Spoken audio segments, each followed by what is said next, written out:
First of all, guys, it is a pleasure, honor to speak with you two icons about probably the greatest miniseries ever created. It's so impactful and important to our culture. First question I have for you, gentlemen. Louis, for you, originally I heard that you were angry that you were cast as the role of Fiddler. Can you talk about that a little bit and what changed your perspective on that? And can you talk about the research you did for the role?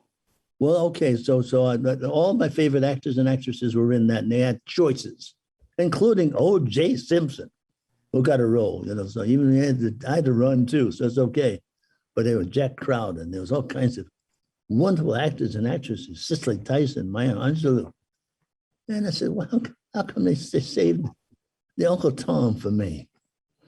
I highly insulted hit me in the pit of my stomach. Then I said, well, I'm not going to turn this down because I want to be part of this thing.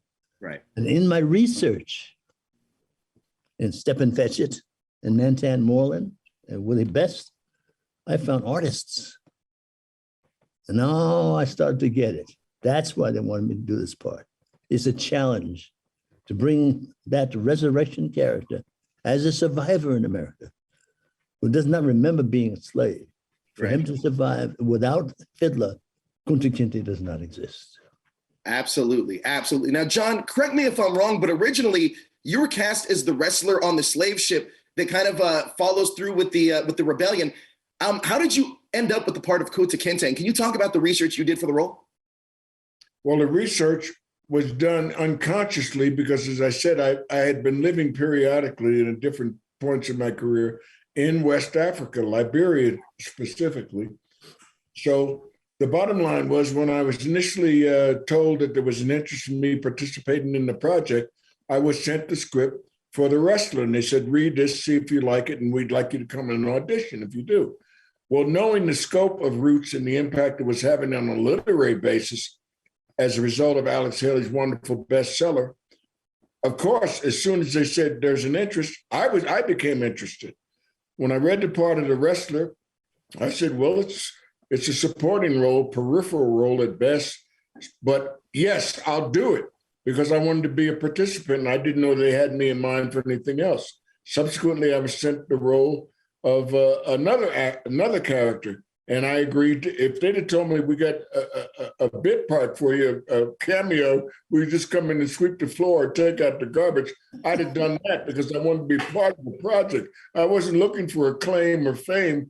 I said, I got to be part of Roots. And that was the prevailing attitude amongst all the actors in Hollywood, black and white. We had actors who were successful and established coming down to the set, coming direct, not sending their reps, but coming directly to the set to say, I hear what's going on down here. I want to be a part of this. And they would appeal to whoever they could that were listening, that they could get their ear to see if there was a part, something that they could do, because they wanted to be involved. And there are not any projects that I can think of that garnered that kind of attention and acclaim and lustfulness from actors who always want to work, but they want to work in meaningful projects, as Roots did when it emerged. Everybody wanted to be a part of it. I can only imagine. I can only imagine in that era. I would have wanted to be a part of it as well. Now, Louis, to this day, the whipping scene, it makes me cry. It's such a powerful scene. Can you talk to me about the memories of that day and was anything improvised on that day? Yes, sir. So you must have heard the story already. And I don't mind telling it again. My best friend in Roots was the late Vic Morrow, God rest his soul. We hung out together. We shot pool and played poker and went to ball games. So now it's the scene. I see it on script. I don't know how they're going to do it. And Vic comes up to me and says, hey, Louis, I have to apologize. I said, what do you want to apologize for?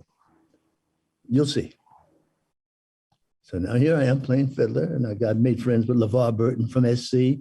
So I can know who LeVar is, and I know who Kunta Kinte is, and I'm sitting there like Fiddler, holding this pail, and they start doing the scene. And it's, I knew it was Velvet, it wasn't a whip, but the sound and the acting got me. It really touched me. And I saw LeVar crying, and finally he said, Toby, that's my name. And that's why Vic Morrow apologized.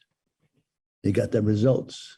And LeVar was cut down, And Vic walked away, and I had to come and say, "What you care what that white man call you? Your name is Kunta Kinte. That's who you'll always be." And LeVar was acting so well and so hurt. And I started putting cold water on his wrists, and I said, and the line is what you care what that white man call you. Kunta Kinte, that's your name. That's who you'll always be. And I locked eyes with Vic. And I said, there's going to be another day. You hear me? There's going to be another day. That was not in the script. And Alex Haley was there. And he said, Alex Haley said, "Cut, Fred." And then he gave me a hug. I didn't know what I had said, but I looked at my man, Vic Morrow, and said, well, there's going to be another scene eventually, something else, where I'm going to tell you the same thing. Something's going to happen. But it made its point.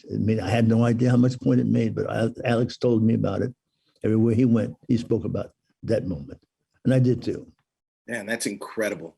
Incredible. John, let me talk to you about Louis for a second. What did he bring to the role of Fiddler that wasn't necessarily on the page?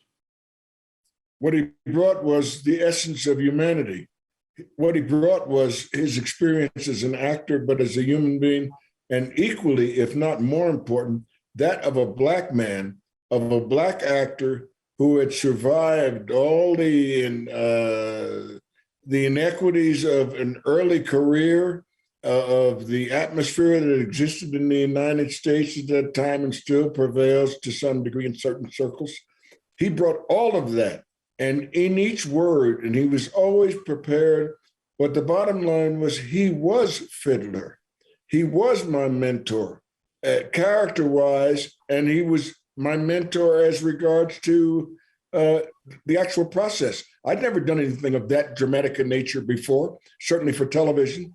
And he was my mentor. Right. And I began to rely on him for subtle direction, aside from that being given to me by our director on set, Marvin Chomsky. Louis, the scene that we had underneath the tree as he is about to meet his demise, or as he's about to pass away, is easily the most memorable scene I've had in my career and impacts me to this day, because I was losing the only relationship, my character was losing the only relationship that he'd had with anybody meaningful in this new world called the United States. So it impacted me on so many levels. I felt like I was truly immersed in the role as I knew Louis was. So my best friend, my only friend, had passed away, leaving me an orphan in a strange land. What hasn't changed since the success of Roots that you thought would have by now?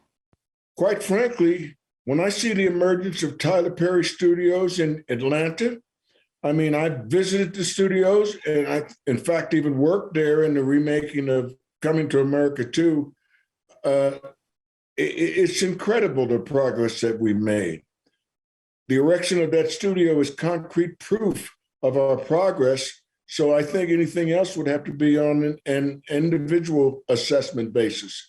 You'd have to ask each Black actor in Hollywood, have we made advances? Yes, we have. Are we all the way there yet where we have total artistic creative freedom? No. But then how many people have reached the level of a Steven Spielberg, even white actors? That is a very lofty perch.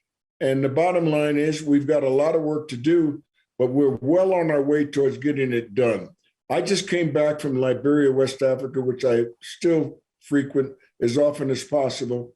And all I can say is Liberia itself will make great strides towards filmmaking and perpetuating and producing positive imagery of Africa. Just watch and wait. It will happen. It is happening now. There are people who are just as artistically concerned about Liberia and the rest of the continent as we are here in the United States and around the world and in diaspora. Well, John, thank you so much for your time. And both of you gentlemen, amazing job. Look, I can't thank you enough for this. I appreciate it. Thank you very much.